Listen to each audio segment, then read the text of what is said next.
Matud pa sa tubag sa atong salmo, ang Ginoo na hinomdom sa iyang kasabutan hangtod sa kahangturan. Usas mga kasabutan sa Ginoo niingon siya, ug muari mo nako, ako gid mong tagaan og pahulay. Ang inyong kinabuhi sayon og gaan. Kumusta maron inyong kinabuhi? Sayon o gaan o bugat? Sumo gidon ta na ang mahitabo sa tanan nga musimba, inighumag misa, sayon o gaan na ang atong kinabuhi. Kay miduol man ta sa Ginoo. Pero inihuman sa misa, magsigi lang yapon kag panghupaw, magsigi lang yapon ka o hinuktok, madiin-diin lang yapon ka o pangitag solusyon sa imong problema, murag kadudahan ang imong pagsimba. Ligilingi imong tupad na gaan na ang imong pamati ron. Ina ka no? Sa in relation sa imong asawa, gaan imong gibati. In relation sa imong bana, gaan ra imong gibati. In relation sa imong ugangan, gaan ra imong gibati.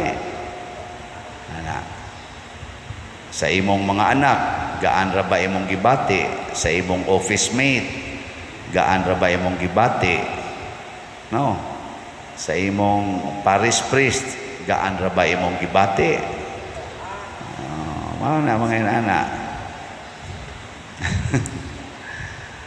Nya kanus aman mahimong tinuod ang atong pagsimba, ang atong pagduol sa Ginoo. Di ta mo ingon nga inigabot na to sa Ginoo, tagaan din ta niyag pahulay. Niingon siya, sunda ko ninyo. Naay kuno ay naisugo, sunda ko ninyo kay malumo ako ug mapaubsanon sa espiritu. Sabot di ay ang pagduol des Ginoo mao ang atong commitment nga mosunod taniya. Mao na si Moises sa unang pagbasa ni duol sa Ginoo pero gisugo sa Ginoo. Nya ni sunod ba si Moises? Nangutana siya, unyag moadto ko kinsa may imongan nga akong isulti nila. Mao to nga pasabot si Moises willing nga mo sunod. Ya, kinsa may ngan sa Ginoo nga iyang gisulti. Kasi ngan, wa mo naminaw. Unang pagbasa, wa mo naminaw kisa iyang ngan. Ako, mao, ako. I am, who am. Niya sa Hebreo man tingali nga pinulungan, Yahweh. Muna, ako, mao, ako. Pasabutan ni sa philosophy, He is the existence. He is the life. Siya mao'y kinabuhi. Siya mao ang nakahatag og kinabuhi. Ang way sinugdanan og way katapusan. Dili siya past tense, di sad siya future tense. I am who am. Karon muna ang Ginoo dili present lang gahapon, di sad siya present ini kasunod adlaw, present siya karon. Sige, pangutan ako ron na imong tupad na nabati ba nimo nga present ang Ginoo karon buntaga? Nya, og present ang Ginoo sa imong kinabuhi karon, makaako day kag pamalikas atubangan sa Ginoo. Ha? Makaako kag pamalikas, makaako kag panglibak, makaako kag pamakak. Kung mituo ka nga ang Ginoo present karon sa imong kinabuhi. Mao na niingon si Kristo, ako magauban kaninyo sa kanunay hangtod sa katapusan sa kalibutan. kita manggod usahay murag atong paminaw usahay ang Ginoo absent mao na tungod aning maong batasan dili na ta mutuman sa sugo sa Ginoo. He is always present. Muna nga niingon ang Ginoo ni Moises, ubanan ti ka, ako'y mag-uban nimo, gamito nako akong gahom aron matuman ang imong misyon. Kanabtang sugoon tas Ginoo kung tamparuson ang imong pikas aping ipatamparos lang sang pikas ika di madaoy kalisod ana. Ibaligya ang tanan ug ang halin ihatag sa mga kabus. Kalisod ana di na nako mabuhat oy. Nalimot day ka nga ubanan man kas Ginoo kada adlaw. Mo na si Moises, ingos Moises pagkalisura aning misyon na ingong Ginoo ay kabalaka mugaan lagi na kay kuyugan man tika I am who aman kuyog man ko nimo kanunay kita kaya nga tong una-hunaon mura magkita mo ay unya na lang ko musimba oy unya na lang ko mukumpisal o mahunong na gini na kong salaa kaya ako di pa man ko kahunong ang amang sa babangka ko atubangas Ginoo nga hunongon ko na ning pagpangabit nga makapangabit mangyud ko ka mo salig sa Ginoo nga kuyog siya nimo nisalig ka sa imong kaugalingon nga murag ikaw rang usa ka lakaw-lakaw unya kun manindot na imong kinabuhi moadto din ka sa Ginoo kay nagtuo man ka nga ang Ginoo naaras kumpisalan nagtuo ka nga ang Ginoo ni aras sa simbahan. Uy, ang Ginoo I am who am oy always present. Sige lingay mong tupad ing na ay Ginoo diha nimo pagbantay ay pagkumpiyansa kay na ang Ginoo kuyog siya nimo muna mangusi gay kasi imong anak ang Ginoo nagtan-aw nya niingon ra bang Ginoo ang pingi gyud nga dili mo magtamay bisan usa aning gagmayng mga bata kay pirmi ra ba nang ilang anghel tuas akong atubangan ana mabita na usahay kita dinhi magsige kita og pahinomdom nga ay gyud mo pagsigig sa ingana kana bang lisod-lisoron ang imong isig ka tawo ba sama ng pagpangural nga maglisod nag-agi imong silingan kay ang Ginoo present baya nagtan-aw biya sa imong gibuhat karon nagpahinomdom sa kus mga mudagan sa politika aning barangay o iski elections nga ikuyog ginatong Ginoo dili ta mag-away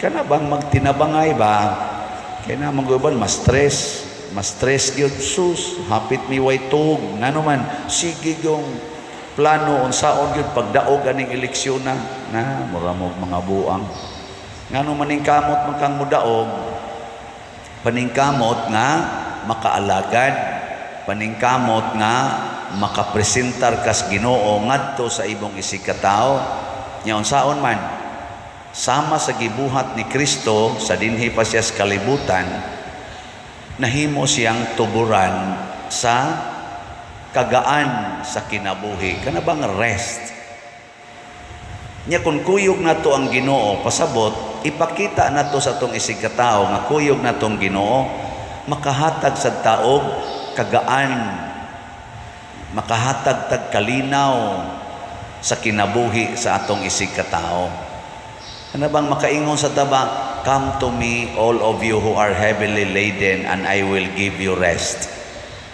kinsa dinhing asawaha nga ni Aaron nga makaingon ako pader ako gyud ang rest sa akong bana sa kawan. Tira. Sige, bawo sa ta mga bana, kinsang mga banaha dinhi nga nakadungog na mo sa inyong asawa nga niingon ikaw gyud ang makaparelax nako. Sa kawan. Tira. Akong manghod ay kuan kay da. Risgado kayo.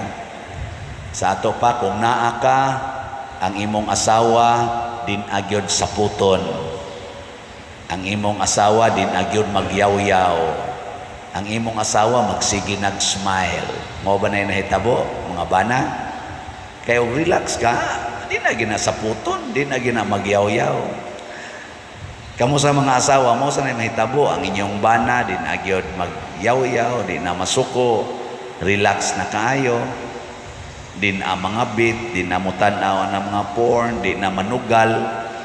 Nganong di naman manugal? Tungod kay relax man. Kana magong sugal usay gitawag nag-leisure, pagpa-relax. Ana, manang uban magsugal hangtod maadik na lang sa sugal. Kita'y makaparelax, makahatag-tag kuan.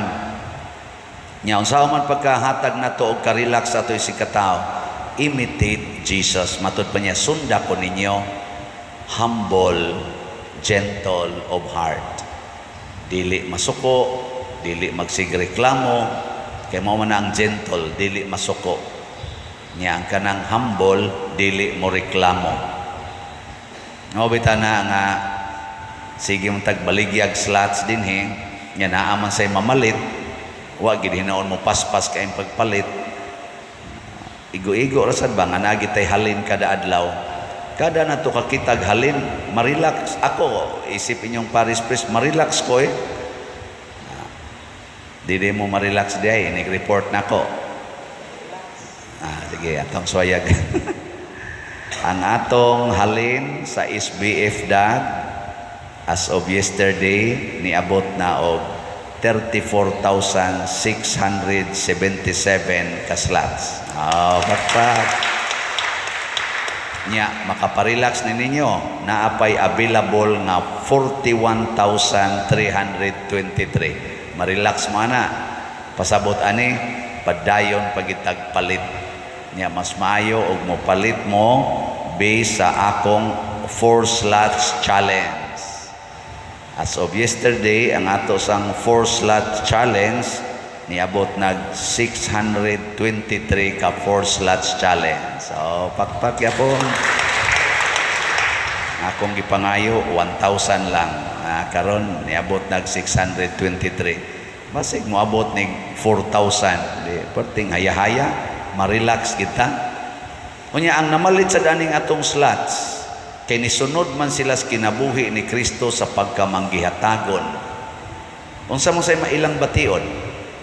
Sa tinud-anay, relax pod. Makaparelax ni sa ilang karatol, mahitungod og finances. Daghan kay ni testimonya nga sukad sila sigig palit og slot, din akay sila concerned about financial matters. Din akay sila maratol. Unya, doon na pag bonus, may increase ang ilang financial capacity.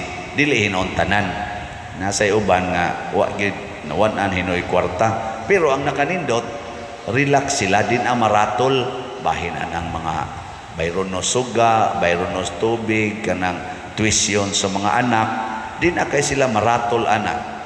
Nagani uban maingon, ako pader og di na gyud makaya, gikondisyon naman ako akong mga anak, pangundang lang usa mo dong, dai kay mao man ay importante nga di lang nato lisod-lisoron atong kinabuhi og nasa tay kwarta mo abot, balik lang sad mo eskwela. Nakunoy uban mo sugot, nasa uban magbagolbol, nasa uban di mo tingog, pero ang importante nga iyan ang gikondisyon daan isip ginikanan, dili na baratol nga sa kong kwarta, sa kong pa-eskwela ni, unsa na lang kaugmaon sa kong anak. Mga binuan ka nga Nga naman ka ng pag-eskwela, mo na maghatag og maing kaugmaon sa imong anak. Kadaghan ako gigastuan, wa gyud kahuman ang uban. Nasay ubang nakahuman, karon naputos na sa utang mo, ari lang gyapon ako, kay bayad na sa siyang utang nako. Ako pa'y nagastos eskwelahan. Unya karong nakautang na sad ako na say pabayros utang, unsa naman taon ni mga tawhana. Nya kung tinuod pa nga ang pag-eskwela, mo'y makahatag umay kaugmaon, nganong ako ni apil naman sa hinuon kog bayad silang utang. Aka mo mga ginikanan, naamang gimoy ng graduate sad nga mga anak, unsa man kumusta maron sila, nahimong maing kaugmaon? Anay uban? Pero ang uban, so nagpabugat, dili lagi na assurance. Mahimo lang ng assurance basta ang imong anak na ni-graduate, kuyog niya si Kristo, nagsunod siya sa kinaiya ni Kristo, makahatag sad sila og rest. Ako sa una, pobre kay tanan, antod karon pobre man gyapon, pero nakahatag kog rest sa akong pamilya. Ay waman, nagsunod man naningkamot man kog sunod ni Kristo. Karon sang napari nako in my own little way. Nagningkamot sa kong makasunod gyud ni Kristo isipare. O nakahatag sa kog ginagmayng rest sa atong parokya, sa ubang parokya, sa archdiocese. Nakahatag ko ginagmay, nakatabang ko ba nga inigingon, Pader, magtukod may kapilinya, wa naman may budget, tabangi may bi. O karon ahimo ng kapilinya, di nakarest na. Wa man mo malipay, nga apil mamuani. Kadto sang kang Thanksgiving ni Bishop Chupilo Kamumot, o naglisod sa sila ato. Dool sa daw na ko diri ang atong mga madre sa DST. Padir, sus, lisura gyud padir. Sige tir, tabang ko ninyo. O na-raise po tong ilang mga 7 million dito nga kinahanglanon atong Thanksgiving. O di naka-rest. Kaya po mo malipay. Atong mga kaigsuuna din igo atong audit, perting daganang nga lugpad nga mga sin. Naningkamot sa tatog, raise of funds, nakahatag-tag mga sobra mga 3,000 ka pligo nga sin ngadto sa mga almost 900 ka pamilya. Nakahatag tagamay rest nila. Atop lang atong ipanghatag. Pero may na lang to na di na sila mauwanan. Di ba? Huwag yapon mo malipay na. Huwag niya klaro. Karon kay sige sa magpalit diri og slots. Ana ni. Daga na sa datong kumbinto, nang inahanglan kitag kumbinto, di ikaw man na, makarest na sa ta. Nga naman, misunod bantas Ginoo. Pero kanang mga ni graduate, nyawa magsunod o Ginoo, dili rest ang ilang gihatag oy, burdens sa ilang trabahoan, halaaway, abot pa din sa simbahan, halaaway gyud away. Muna akong gipangandoy nga atong mga political aspirants aning barangay o iske elections, abis akong sang elections din sa atong political arena, hinaot unta kamong mga kandidato makahatag mo pahulay kagaan kanamong mga citizens, dili unta makahatag og kabugat, makahatag og problema tungod kay wa gyud mo'y Ginoo sa inyong kinabuhi. Ang kinaiya pulos mga tawhanon, mga mapahimuslanon, kamo na hinuoy nagpahuway og maayo, kamo na hinuoy nagpaburot og maayo, kamo na hinuon maoy ni supsup og maayo sa ginagmay nga buhis nga gibayad sa matag lumulupyo sa atong nasod pagkangilad ana. Sama sad nako kanang inyong gagmayng kolekta diha nga inyong ihog na sa dagko-dagkog jutay, ug ako nang pahimuslan di na nako ibalik nganis atong parokya, magkaga gining atong simbahan. Hasta kamo kaga gin mo kaignaong, hasta ning akong mga staff dinhi managluspad ning naong. Pero karon tanawang ilang mga naong ikumpara atong wapa sila diri mo duty, tanawa lang. Awa, di ba hapit na mga matay tungod sa katambok. Gamay na lay ko ang atakiho na ni sa high blood kay arang-arang masag yung mukaon. Atagahan yung pagkaon. Nyaog ako pa nang gibulsa ka ng inyong ginagmayng hatag. Ako nang supsupon sa kong kagalingon, magkaga tang tanan. So let us be like Jesus. Hato yung hatag ang rest. No? Sige. Lingay mong tupad. Ingna siya. Pwede kang makapahuway diri nako. Sige, ingna. Ingna, pwede kang makapahuway diri nako. Sige na. Wagin mulingi ang uban na yung yawan o dyan kayo. Ninduta, no? Ingnos asawa ang bana, dong, pwede radyo kang makapahuway diri nako. Kung di na kay ka-relax na sa imong kabit, pwede radyo kang mauli and you can rest in me. O, di ba? Yan nindot, ana? Yan na, manindog na tayo.